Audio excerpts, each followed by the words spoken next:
তিনি বলেন, সরকার যথেষ্ট করেছে আমার নাতনির জন্য। বাচ্চা অবশেষে অপারেশন বিভ্রাটের শেষ প্রসূতি মারাই গেলেন কলকাতার এসএসকেএমে। অবশেষে মেদিনীপুর মেডিকেল কলেজ হাসপাতালে অপারেশন বিভ্রাটে অসুস্থ থাকা শেষ প্রসূতি নাসরিন খাতুনের মৃত্যু হল কলকাতার এসএসকেএম হাসপাতালে। গ্রিন করিডর করে নিয়ে গিয়ে কয়েক মাস রেখে টানা চিকিৎসা করা হলেও শেষ পর্যন্ত রবিবার রাতেই তার মৃত্যু হয়েছে বলে স্বাস্থ্য দপ্তর সূত্রে জানানো হয়েছে। কেশপুরের বাসিন্দা নাসরিনের কন্যা সন্তান অবশ্য সুস্থ রয়েছে তাদের দেশের বাড়িতে। এসএসকেএমে নাসরিনের দেহ ময়না তদন্তের পর পাঠানো হবে কেশপুরে।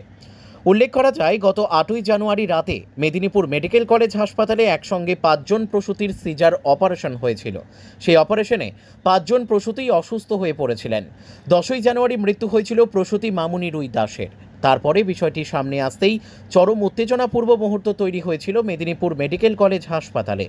অভিযোগ ছিল জুনিয়র চিকিৎসকরা নাকি ভুল অপারেশন করেছিলেন, তাই এই সমস্যা হয়েছিল। অভিযোগে আরও বলা হয়েছিল, বিতর্কিত একটি স্যালাইন ব্যবহারের কারণেও নাকি এই অসুস্থ হয়ে থাকতে পারে। তবে যাই হোক, চিকিৎসা বিভ্রাটেই এই 5 জন অসুস্থ হয়েছিলেন, এই রকমই অভিযোগ ওঠে। ঘটনার তদন্তে নেমেছিল সিআইডি। রাজ্য স্বাস্থ্য দপ্তরের কর্তারাও এসে পুরো বিষয়টি দেখে অবস্থার গুরুত্ব বিবেচনা করে দ্রুত বাকি 4 জনের, এদের মধ্যে একজন রেখা সাউ মোটামুটি সুস্থ থাকায় তাকে রেখে বাকি 3 জন তথা মাম্পি সিং, মিনারা বিবি, নাসরিন খাতুনকে গ্রিন করিডোর করে মেদিনীপুর মেডিকেল কলেজ হাসপাতাল থেকে কলকাতার এসএসকেএমে নিয়ে যাওয়া হয় 12ই জানুয়ারি। সেখানে চিকিৎসা শুরু হয়। তবে ততক্ষণে মৃত্যু হয়েছিল আরও এক প্রসূতির সদ্যজাত সন্তানের। 3 প্রসূতির চিকিৎসা চলছিল কলকাতার এসএসকেএমে। কয়েক মাস চিকিৎসা চলার পরপর 2 জন তথা মাম্পি সিং ও মিনারা বিবি সুস্থ হয়ে বাড়ি ফেরেন। কিন্তু পরিস্থিতি জটিল থাকায় কেশপুরের বাসিন্দা নাসরিন চিকিৎসাধীন ছিলেন সেখানেই। সুস্থ হয়ে উঠেছিলেন তিনি। 10ই মে ছুটি নিয়ে বাড়িতে ফিরে যাওয়ার কথা ছিল, কিন্তু 9ই মে তার খিঁচুনি ও বমি দেখা দেয়। ফের চিকিৎসায় তৎপরতা বাড়াতে হয়। অবশেষে রবিবার রাতে তার মৃত্যু হয়েছে বলে স্বাস্থ্য দপ্তরের পক্ষ থেকে জানানো হয়েছে। জেলার মুখ্য স্বাস্থ্য আধিকারিক ডক্টর সৌম্য শঙ্কর সারেঙ্গি জানিয়েছেন, কিডনিজনিত সমস্যা থাকার কারণে তার ডায়ালিসিস চলছিল। সেই ডায়ালিসিস নিতে না পেরে মাল্টি অর্গান ফেলিওর হয়ে মৃত্যু হয়েছে তার। এসএসকেএম হাসপাতালে ময়নাতদন্ত করে দেহ পাঠানো হবে পশ্চিম মেদিনীপুরে। তবে ইতিমধ্যেই ওই গাফিলতির অভিযোগে মেদিনীপুর মেডিকেল কলেজ হাসপাতালে মোট 6 জন জুনিয়র ডাক্তার সহ সিনিয়র মিলিয়ে 11 জনকে সাসপেন্ড করা হয়েছিল। তারপরে শুরু হওয়া নানা আন্দোলনের জেরে জুনিয়র চিকিৎসকদের সাসপেনশন প্রত্যাহার করা হয়েছে। সিনিয়র চিকিৎসকদের সাসপেনশন আজও অব্যাহত। সেই চিকিৎসকদের কয়েকজন ঘটনার দিনে হাসপাতালে উপস্থিত না থেকে নার্সিংহোমে চিকিৎসার সময় কাটিয়েছিলেন বলেও অভিযোগ ছিল। এই কাণ্ড এখনও জলজল করছে সকলের মনে। তার মাঝে নতুন করে মৃত্যুর ঘটনা শেষ এক প্রসূতির। তবে মেয়ের মৃত্যুর প্রসঙ্গে রাজ্য সরকারের ওপর কোনো রকম ক্ষোভ নেই বলে জানালেন মেয়ের বাপের বাড়ির লোকজন। তাদের দাবি, ভুল হয়তো হয়েছিল প্রথমে, তবে রাজ্য সরকার পরবর্তীকালে কলকাতায় রেখে যেভাবে চিকিৎসা করিয়েছে তাতে আমাদের অভিযোগ আর নেই। বিশেষ করে মুখ্যমন্ত্রী এসে দেখা করে যে প্রতিশ্রুতি দিয়েছেন এবং পরিষেবা দিয়েছেন তাতে আমরা সন্তুষ্ট। আমাদের মেয়ের মেয়াদ ছিল না, তাই সে বাঁচেনি। তবে রাজ্য সরকার তার রেখে যাওয়া কন্যা সন্তানের জন্য একটু ভাবলে উপকৃত হব। মেয়ের মা শামসুর নেহার বলেন, প্রথমে চিকিৎসায় হয়তো কিছুটা ভুল হয়েছিল, কিন্তু পরবর্তীকালে মুখ্যমন্ত্রী নিজে এসেছিলেন। কলকাতার হাসপাতালে টানা রেখে যে পরিষেবা দিয়েছিল তাতে আমরা সন্তুষ্ট। আমাদের মেয়ের হায়াত ছিল না, তাই সে বাঁচেনি।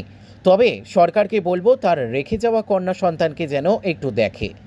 একই রকমভাবে মন্তব্য করেছেন ওই মহিলার নানা অর্থাৎ দাদু শমশের আলী। তিনি বলেন, সরকার যথেষ্ট করেছে আমার নাতনির জন্য। বাচ্চা আমাদের কাছে এখন ভালোই আছে, তবে ওর মাকে হারালাম। কলকাতায় রেখে অনেক ভালো পরিষেবা দিয়েছে, সেখানে আমার ছেলেরা থেকে নিজেরা দেখেছে। দিদির নিজে যে ছিল যে হাঁটিয়ে সুস্থ করে বাড়িতে পাঠাবে, দুর্ভাগ্য যে আমার নাতনির সেই ভাগ্য ছিল না। ব্যুরো রিপোর্ট, সত্যের সন্ধানে কেশপুর। আর একটা শিশু রেখে গেছে, তার জন্য সরকার কি ভাববে একটু চিন্তা ভাবনা করলে মেয়েটার জন্য কি করবে। এখন আমার মেয়ের যে একটা মেয়ে আছে তার কি হবে, সরকার তার জন্য কি ভাবছে? তার জন্য আমার মেয়ে তো চলেই গেছে, তার জন্য সরকারকে কিছু ভাবতে হবে।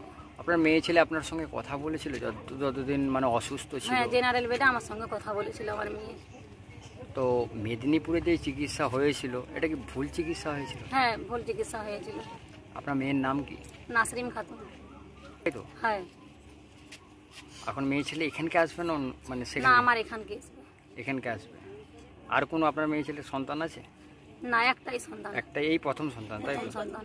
আপনি চাইছেন যে সরকারের মেয়ে ছেলেটার দিকে চেয়ে দেখুক, মানে হ্যাঁ। যে ছোট বাচ্চাটাই তার ওই ভবিষ্যৎ। বাচ্চাটার যেমন ভবিষ্যৎ গড়ে দেয়। আপনার নাম? শামসুন নিহার। কী বলবো, তার হায়াত এনেছে, মরে গেছে। সরকার ভালো আমাদেরকে পরিষেবা দিয়েছে, ভালো চিকিৎসা সরকার নিয়ে গেলো করেছে। হ্যাঁ, এবারে আমাদের একটা কথা শুধু বলার আছে, দিদি যেন যে বাচ্চাটা রেখে দিয়ে তার মা মারা গেল, দিদি যেন ওইটার প্রতি একটু নজর দেয়। বাচ্চাটা এখন কার কাছে আছে? বাচ্চাটা আমার কাছে আছে। আপনাদের বাড়িতেই আছে? তো সরকার কি ভালো চিকিৎসা করেছিল? হ্যাঁ, খুব ভালো চিকিৎসা করেছে। মানে আমি ঘরে বসে থেকে যে ভালোটা বলছি এটা ব্যাপার নয়, আমার দুটো শিক্ষিত ছেলে ওখানে পড়ে আছে, তারা বুঝতে পারছে কী চিকিৎসা করছে, কী ইঞ্জেকশান করছে। ইঞ্জেকশানগুলো যদি একবার আমাদেরকে কিনতে হয় 8,000 কত টাকা দাম নেই, সেই ইঞ্জেকশানগুলো সরকার দেবে। যখন ঠিক নেই আমাদেরকে লিখে দেয় যে এটা কিনে আনো। আমি আপনাকে বলতাম নি, আপনার ভাগ্নি আমারও ভাগ্নি, মেয়েটা সুস্থ থাকবে, ইঞ্জেকশানটা কিনে আনো। এরকম করে সরকারি চিকিৎসা করেছে, খুব ভালো চিকিৎসা করেছে। ওটা দিদি ওর জেদ ছিল এটাকে ভালো করে বাড়ি পাঠানো। আমার আদমিকে দেখতে গেছিলো, তার গায়ে মাথায় হাত বুলিয়ে বলেছে তুমি পায়ে হেঁটে হসপিটাল থেকে বেড়া। ও ছোটোবেলা ছিল, তার গায়ে হাত বুলিয়ে বলেছে চিকিৎসার কোনো ত্রুটি হবে নি, ভগবানকে ডাকো। তো আপনারা খবর কখন পেলেন যে আপনাদের আর রুগীটা পিছিয়ে নাই? আমরা পেয়েছি 10:45-এর সময়, রাত 10:45 ছিল। নেড়াদৌল সাদগেড়েতে, মানে এখন ঘর করে রোড সাইড এলাকায় চলে এসেছে, সাদগেড়ে। তো আপনার লাতির শেষ কোথায় সমাধান হবে? সেটা আমাদের এখানেই হবে। মানে সাতগেড়ে যাবে না? না, এখানকেই হবে। এখানে। তো আপনারা সরকারের কাছে একটাই দাবি করছেন যে একটা ছেলে আছে, তার যেমন ভবিষ্যৎকে দেখে, তার তাই তো? ভবিষ্যৎটা যেন দিদি দেখে। সরকার বহু রকমভাবে চেষ্টা বহু করেছে, বহু। সরকারের প্রতি আমাদের কিছু বলার নেই, খুব সহানুভূতি রেখেছে, ভালো পরিষেবা দিয়েছে আমাদেরকে। আমার লাদনি হায়াতে নেই, চলে গেছে। হ্যাঁ, খুব চেষ্টা করেছে। দিদির ওইটা ইচ্ছা ছিল যে এই পেশেন্টটাকে তোলার জন্যে, বাড়ি পৌঁছে দেওয়ার জন্য দিদির খুব চেষ্টা ছিল। তো তার হায়াতে নেই, আর কী করে। আপনার নাম? আমার নাম শেখ শামসের আলী। আপনি কে হন রোগীর? আমি মেয়ের নানা, যেটা মারা গেছে ওর নানা।